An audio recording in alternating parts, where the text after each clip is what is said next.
रानो चिड़िया के दो छोटे छोटे बच्चे थे। रानो चिड़िया का पति दाना लेने जंगल गया हुआ था। रानो चिड़िया की सास हर समय उससे लड़ाई करती रहती थी। बहू कहाँ हो, सुनती भी हो? जल्दी से मेरे लिए एक कप गरम गरम चाय बना कर लाओ। रानो चिड़िया अपनी सास के लिए चाय लेकर आती है। छी छी, ये भी कोई चाय है? तुम ही पियो इसे। रानो चिड़िया की सास गरम गरम चाय अपनी बहू पर गिरा देती है। माँ जी, ये आपने क्या किया? आपने तो मेरा पंख ही जला दिया। चाय में थोड़ा मीठा कम होना भी कोई पाप है क्या? सास बहू की लड़ाई चल रही थी कि तोता बाहर से भागा भागा आता है। वो दरवाजे पर दस्तक देता है। क्या बात है तोते, ये हमारे घर का मामला है, तुम यहाँ क्या करने आए हो? मैं तो आपको बताने आया हूँ कि आपके बेटे को एक शिकारी ने मार दिया है। ये सुनकर रानो चिड़िया की सास दुखी हो जाती है। वो रोती हुई घर आती है। मनहूस, जब से तू मेरे घर में आई है दुख ही दुख मिले हैं मुझे। तुम्हारी वजह से मेरा बेटा मर गया। अपने पति के मरने की खबर सुनकर रानो चिड़िया के पांव तले से जमीन निकल जाती है। माँ जी, ये क्या कह रही हो तुम?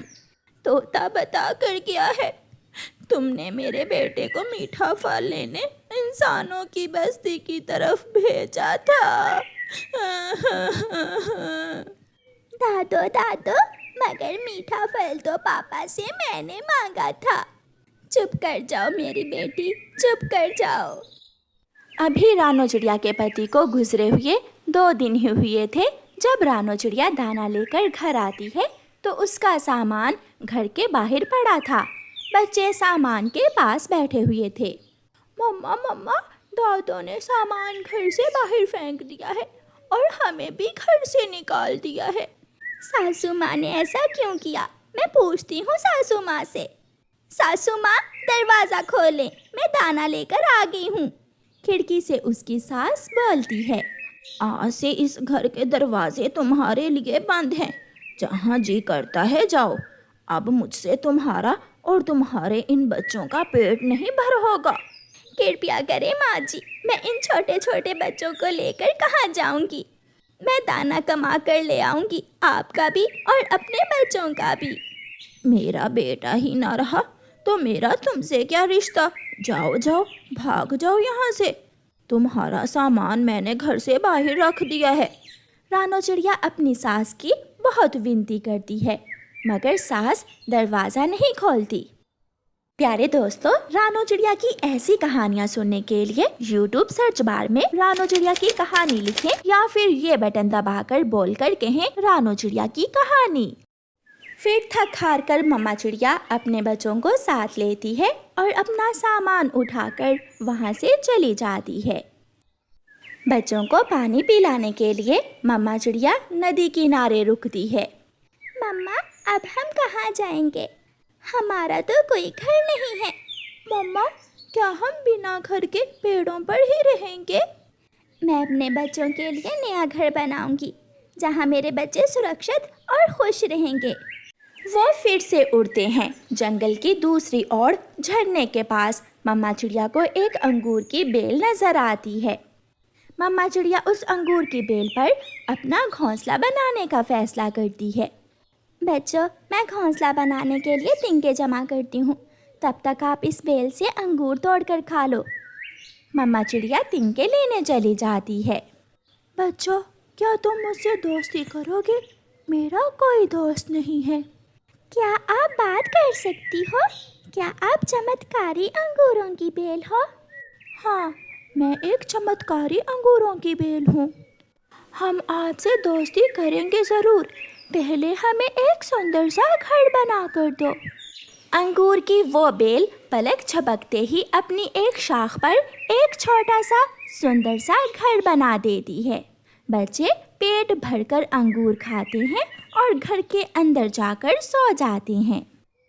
जब शाम को मम्मा चिड़िया तिनके लेकर आती है तो उस बेल पर एक घर देखकर हैरान हो जाती है। ये घर किसका है? पहले तो यहाँ घर नहीं था। कोई है? कौन है इस घर में? अंदर से गुड़िया दरवाजा खोलती है। मम्मा हैरान हो गई ना? ये घर हमारा है। ये हमें हमारी नई दोस्त अंगूरों की इस बेल ने बना कर दिया है।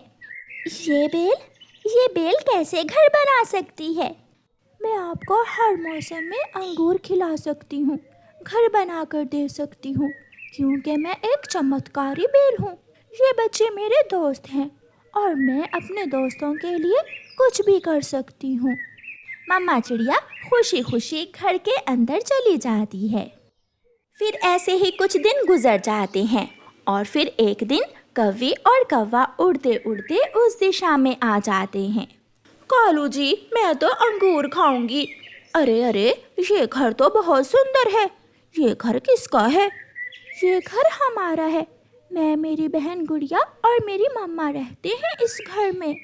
गौरी, अगर ये घर हमारे पास हो तो मजा ही आ जाए। तो चल, हम निकाल देते हैं इन चिड़िया के बच्चों को इस घर से। बच्चों, यहाँ आओ, मेरे पास आओ। बच्चे जैसे ही कौवों के पास आते हैं, कौवे उन्हें धक्का देकर गिरा देते हैं और खुद घर के अंदर जाकर अंदर से कुंडी लगा लेते हैं। दोस्त, हमें मारा है। हमें उन दुष्ट कौवों ने मारा है। मेरे दोस्तों, तुम चिंता ना करो।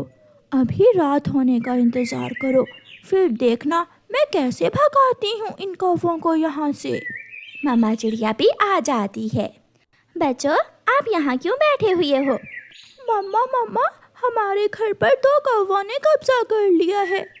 मगर आप चिंता ना करें, हमारी दोस्त रात को इन्हें घर से बाहर निकाल देगी।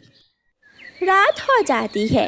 अंगूर की बेल की एक शाख खिड़की के रास्ते घर में जाती है और कौवों को गर्दन से पकड़कर बाहर खींच लाती है। मेरे दोस्त अपने घर में जा सकते हैं। मुझे छोड़ो बेल जी, मुझे छोड़ दो। मुझे भी छोड़ दो, हम फिर दोबारा यहाँ नजर भी नहीं आएंगे। फिर अंगूरों की बेल कौवे और कौवी को दूर फेंक देती है और कौवे उठकर वहाँ से भाग जाते हैं। गुड़िया और कुकू हंसने लग जाते हैं। कौवे और कौवी को मिली सजा हमारे घर पर कब्जा करने की। बरसात का मौसम शुरू हो जाता है। बारिश बहुत तेज थी, इतनी तेज कि जंगल के सभी पक्षियों के घर टूटकर गिर जाते हैं। उसी बारिश में रानो चिड़िया की सास का घर भी टूटकर गिर जाता है। बच्चों, आप घर में बैठो और मैं आपके दादों को देख कर आती हूँ कि वो किस हाल में हैं। कहीं बारिश में उनका घर भी टूट तो नहीं गया। मम्मा रुके, मेरी दोस्त बेल से छाता लेती जाएं, आप भीग जाएंगी। लाल, नीला, पीला सब रंग के छाते हैं मेरे पास, मगर मैं अपनी दोस्त को दूंगी लाल छाता। फिर गुड़िया और कुकू की मम्मा लाल रंग का छाता लेकर अपनी सास को देखने जाती है। अरे, सासू माँ का घर तो टूट गया है। रानो चिड़िया बहुत मुश्किल से अपनी सास को दरवाजे के नीचे से बाहर निकालती है। मेरा पाँव टूट गया है। माँ जी, आप मेरे साथ चले। मेरे पास घर भी है और खाने को मीठे अंगूर भी। फिर रानो चिड़िया अपनी सास को अपने साथ ले जाती है। सास अपनी बहू से शर्मिंदा ज़रूर थी, मगर वो अंगूर तो ऐसे खा रही थी जैसे पहली बार देखे हों। गर्मियों के मौसम में कोई पक्षी नदी के पास ठंडी छांव में बैठा हुआ था, कोई ताज़ा हवा लेने के लिए घने जंगल में। कौवा और कौवी तो अमीर कौवे थे। वो अपने घर में ठंडी ठंडी एयर कूलर की हवा में बैठे हुए थे। कालू, जिसे देखो गर्मी गर्मी, जंगल में क्या गर्मी का मौसम आ गया है? तुम एयर कूलर की ठंडी हवा में बैठी हुई हो, तुम्हें क्या मालूम बाहर पक्षी गर्मी से मर रहे हैं। बेचारी छोटी चिड़िया के पास एक छोटा सा पुराना पंखा था जो चलते चलते कभी बंद हो जाता। लो, फिर बंद हो गया। मम्मा, लगाएं एक डंडा। मम्मा चिड़िया एक डंडा उठाती है और पंखे के पीछे एक लगाती है, जिससे पंखा फिर से चलने लगता है। जब भी चिड़िया का पंखा बंद होता तो वो डंडा मारने से फिर से चलने लगता। गुड़िया बेटी, इस महीने का मुनाफा जमा करके मैं नया पंखा ले लूँगी। यह सुनकर गुड़िया हंसने लगती है। जैसे ही शाम होती है सब पक्षी अपने अपने घरों से निकलते हैं। हरियाली, आज बहुत गर्मी थी। मौसम पक्षी ने बताया है कल इससे भी ज़्यादा गर्मी होगी। अब तो बरसात होने से ही मौसम ठीक होगा। दूसरे दिन दोपहर के समय चिड़िया का पंखा फिर से चलते चलते बंद हो जाता है। चिड़िया एक डंडा लगाती है, दूसरा लगाती है, मगर आज तो चिड़िया का पंखा चलने का नाम ही नहीं ले रहा था। आज नहीं चलेगा, पंखा आज गुस्सा हो गया है। पहले तो 1-2 बार छेड़छाड़ करने से चल जाता है, मगर आज ना जाने क्या हुआ है। मम्मा, मुझे बहुत गर्मी लग रही है, चलें बाहर नदी के पास जाकर बैठ जाती हैं। गुड़िया बेटी, बाहर गर्म हवा से आपके पंख जल जाएंगे। आप चले मेरे साथ, हम पड़ोसी कौवों के घर चले जाते हैं। फिर चिड़िया अपनी बेटी को लेकर पड़ोसी कौवों के घर जाती है। आ जाओ चिड़िया, अंदर आ जाओ। कालू कौवा चिड़िया को घर के अंदर ले जाता है। बाहर तो आग बरस रही है। कालू भाई, तुम्हारा घर तो बहुत ठंडा है। कहाँ चिड़िया, यहाँ क्या करने आई हो? गौरी, मेरा पंखा ख़राब हो गया है, इसलिए मैं अपनी बेटी को लेकर थोड़ी देर ठंडी हवा में बैठने आई हूँ। बिजली का बिल तेरा बाप देगा, चल चल भाग यहाँ से। गौरी बहन, मेरे यहाँ बैठने से बिजली का बिल कैसे भर जाएगा?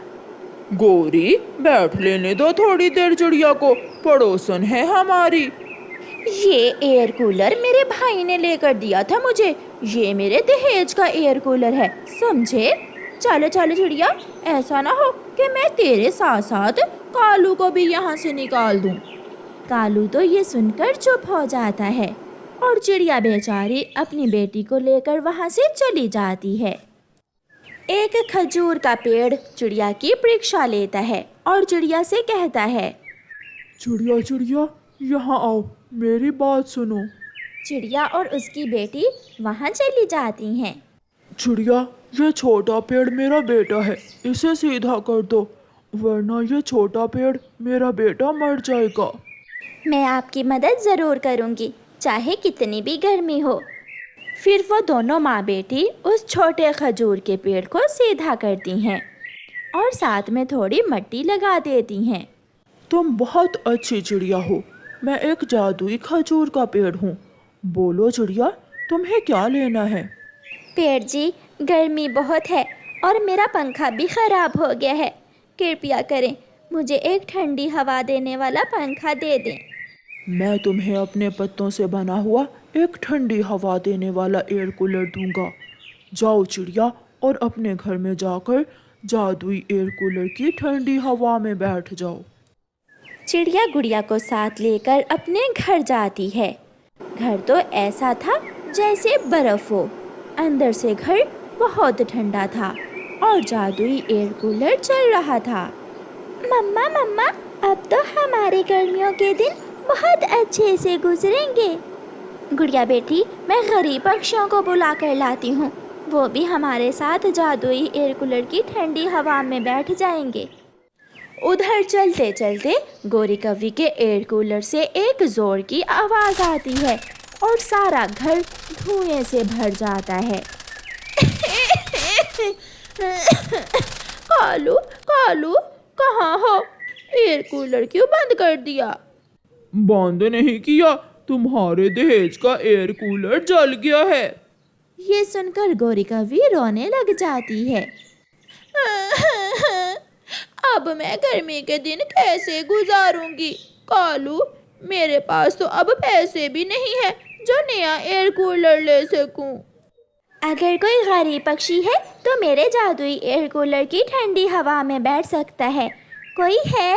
कोई गरीब पक्षी है? ऐसे चिड़िया कुछ गरीब पक्षियों को अपने घर ठंडी हवा में ले जाती है। थोड़ी देर बाद चिड़िया के घर के दरवाजे पर दस्तक होती है। गोरी, तुम यहाँ क्या लेने आई हो? चिड़िया, मैं भी अब गरीब पक्षी ही हूँ, मेरा ठंडी हवा देने वाला एयर कूलर जल गया है। ये सुनकर गुड़िया हंसने लगती है और चिड़िया गोरी कौवी को अपने घर ले जाती है।